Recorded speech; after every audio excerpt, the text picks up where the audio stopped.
ನಡೆದಂತಹ ಸ್ಥಳ white curtain ಹಾಕಿ ಆ ಪ್ರದೇಶವನ್ನ ಸೀಸ್ ಮಾಡಲಾಗಿದೆ.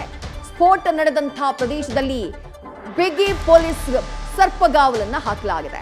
ಚಾಂದಿನಿ ಚೌಕ್ ಕೆಂಪುಕೋಟೆಯ ಮುಂಭಾಗ ಹೈ ಸೆಕ್ಯೂರಿಟಿಯ ನಿಯೋಜನೆ ಮಾಡಲಾಗಿದೆ.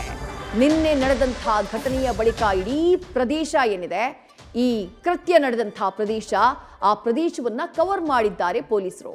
ಬಿಳಿ ಬಣ್ಣದ ಕರ್ಟನ್ಗಳನ್ನ ಹಾಕಿ ಇಡೀ ಪ್ರದೇಶವನ್ನ ಸೀಸ್ ಮಾಡಲಾಗಿದೆ. ಆ ಸ್ಫೋಟ ಸಂಭವಿಸಿದಂತಹ ಸ್ಥಳ, ಆ ರಸ್ತೆಯಲ್ಲಿ ವಾಹನಗಳ ಸಂಚಾರವನ್ನ ಕೂಡ ಇವತ್ತು ನಿರ್ಬಂಧಿಸಲಾಗಿದೆ. ಯಾವುದೇ ವಾಹನಗಳ ಸಂಚಾರ ಇಲ್ಲ.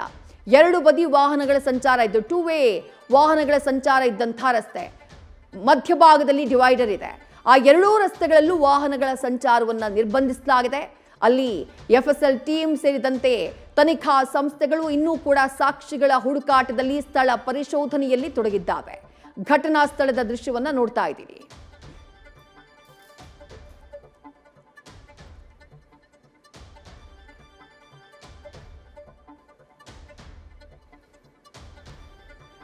ಮತ್ತಷ್ಟು ಡೀಟೇಲ್ಸ್ನ ನಮ್ಮ ಪ್ರತಿನಿಧಿ ಜಗದೀಶ್ ನೀಡ್ತಾ ಹೋಗ್ತಾರೆ. ಜಗದೀಶ್, ಘಟನೆಗೆ ಸಂಬಂಧಪಟ್ಟ ಹಾಗೆ ಒಂದೊಂದೇ ಮಾಹಿತಿಗಳು ಲಭ್ಯವಾಗ್ತಾ ಇವೆ.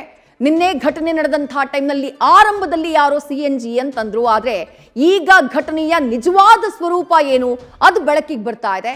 ತನಿಖೆ ಹೇಗೆ ಸಾಗ್ತಾ ಇದೆ, ಜೊತೆಗೆ ಈ ಕಾರ್ನಲ್ಲಿದ್ದಂತಹ ವ್ಯಕ್ತಿ ಉಮರ್, ಆತನ ಬಗ್ಗೆ ಸಿಗ್ತಾ ಇರುವಂತಹ ಮಾಹಿತಿ ಏನು, ಆತನ ಹಿಂದಿರುವಂತಹ ಉಗ್ರ ಸಂಘಟನೆ, ಅದರ ಕೈವಾಡದ ಬಗ್ಗೆ ಸಿಗ್ತಾ ಇರುವಂತಹ ಮಾಹಿತಿ ಏನು ಜಗದೀಶ್?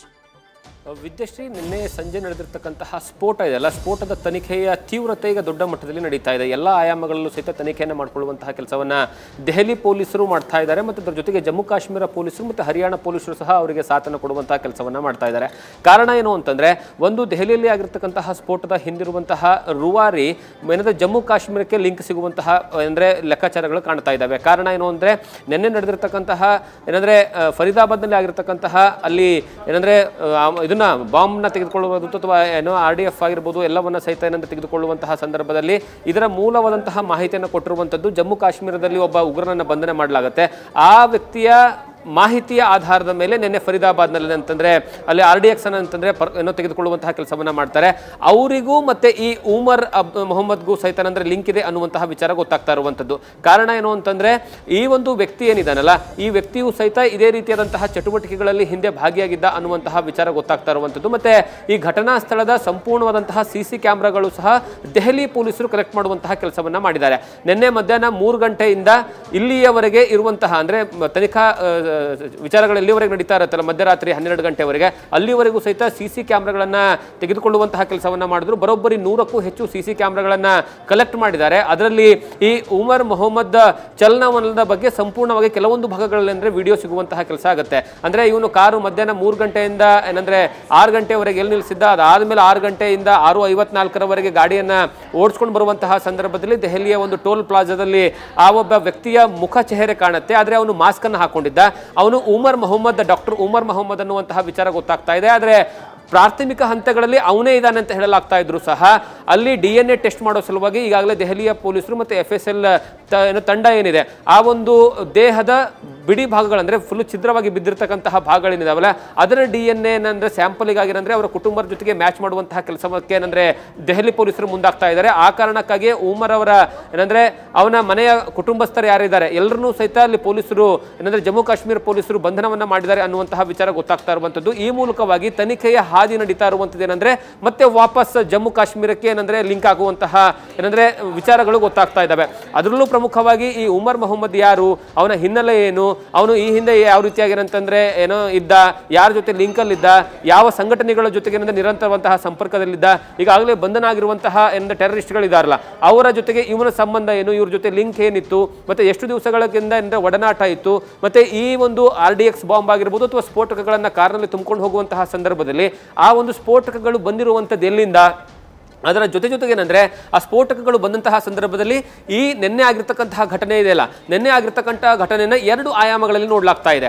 ಒಂದು ಆಯಾಮ ಏನು ಅಂದ್ರೆ, ಈಗಾಗಲೇ ಒಂದು RDX ಏನಂದ್ರೆ ಫರೀದಾಬಾದ್ನಲ್ಲಿ ಸಿಕ್ಕಿರುತ್ತಲ್ಲ, ಆ ಒಂದು ಸಿಕ್ಕಿರುವಂತಹ ಸಂದರ್ಭ, ಮತ್ತೆ ಅದಾದ ಮೇಲೆ ಮತ್ತೆ ಮಧ್ಯಾಹ್ನದ ಮೇಲ್ಪಟ್ಟು ಮತ್ತೆ ಏನಂದ್ರೆ 2900 kg ಓವರಾಲ್ ಆಗಿ ಸಿಗುತ್ತಲ್ಲ, ಆ ಒಂದು ಭಯದ ಕಾರಣಕ್ಕಾಗಿ ಏನಾದರೂ ಈ ಹಿಂದೆ ಶೇಖರಿಸಿ ಇಟ್ಟಿರುವಂತಹ ಜಾಗದಿಂದ ಬೇರೆ ಕಡೆಗೆ ಸ್ಥಳಾಂತರ ಮಾಡುವಂತಹ ಸಂದರ್ಭದಲ್ಲಿ ಏನಾದರೂ ಬ್ಲಾಸ್ಟ್ ಆಯ್ತಾ, ಅಥವಾ ಏನಂತಂದ್ರೆ ಇಂಟೆನ್ಷಲಿ ಅದೇ ಸ್ಥಳದಲ್ಲಿ ಬ್ಲಾಸ್ಟ್ ಮಾಡುವಂತಹ ಕಾರಣಕ್ಕಾಗಿಯೇ ಕಾರನ್ನು ಚಲಾಯಿಸಿಕೊಂಡು ಹೋಗಿ ಆತ್ಮಾಹುತಿ ದಾಳಿಯನ್ನ ಮಾಡಿ ಅದಾದ್ಮೇಲೆ ಅವನು ಸಹ ಏನಂದ್ರೆ ಸತ್ತೋದ್ನ ಅನ್ನುವಂತಹ ವಿಚಾರ, ಈ ಎಲ್ಲದರ ಬಗ್ಗೆನೂ ಸಹಿತ ತನಿಖೆಯನ್ನ ಪೊಲೀಸರು ಮುಂದುವರಿಸಿದ್ದಾರೆ. ಮತ್ತೊಂದು ಕಡೆಗೆ ಈ ಪ್ರಕರಣದ ವಿಚಾರವಾಗಿ ನೋಡ್ತಾ ಹೋದ್ರೆ ಈಗ UAPA ಆಕ್ಟ್ ಅಡಿಯಲ್ಲಿ ಪ್ರಕರಣ ದಾಖಲಾಗಿದೆ.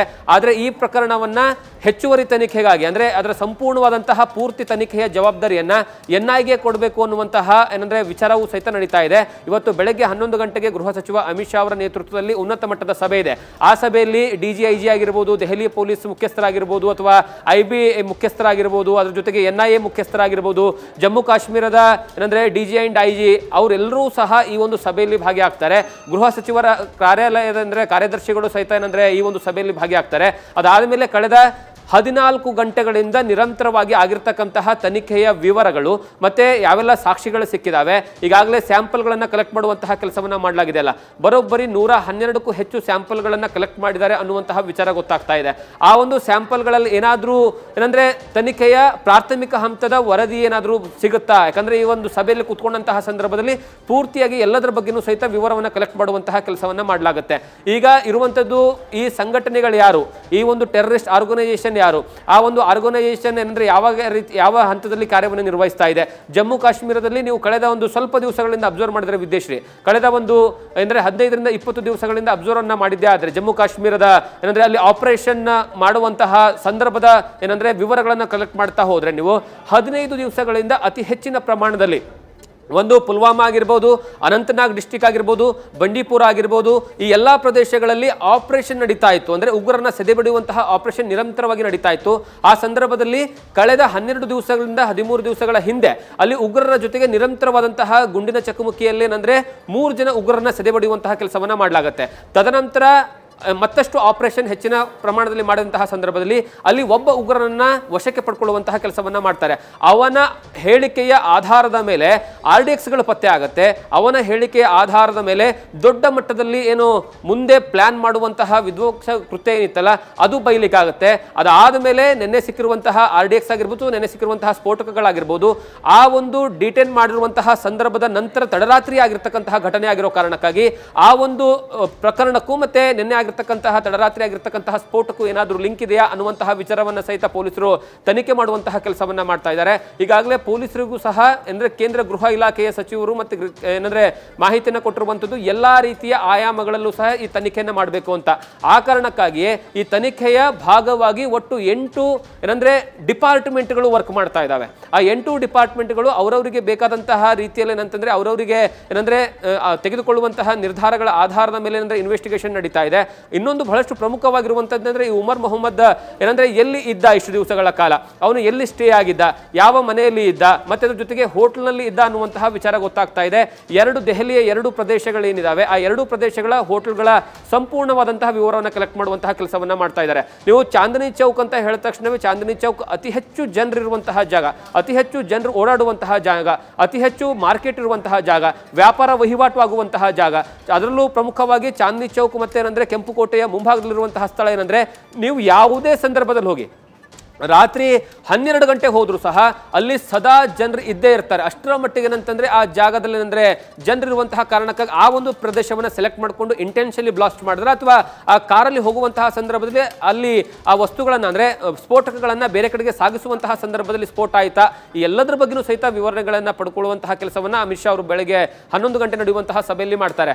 ಈಗ ಪ್ರಾಥಮಿಕ ಹಂತಗಳಲ್ಲಿ ವರದಿ ಬರ್ತಾ ಇನ್ವೆಸ್ಟಿಗೇಷನ್ ಸಂದರ್ಭದಲ್ಲಿ ನೋಡ್ತಾ ಹೋದ್ರೆ ನೀವು 3 ಆಯಾಮಗಳು ಈಗ ಸಣ್ಣ ಪ್ರಮಾಣದಲ್ಲಿ ವಿವರಗಳು ಕೊಡುವಂತಹ ಕೆಲಸವನ್ನ ಮಾಡ್ತಾ ಇದ್ದಾವೆ. ಯಾವೆಲ್ಲ ವಿವರಗಳು?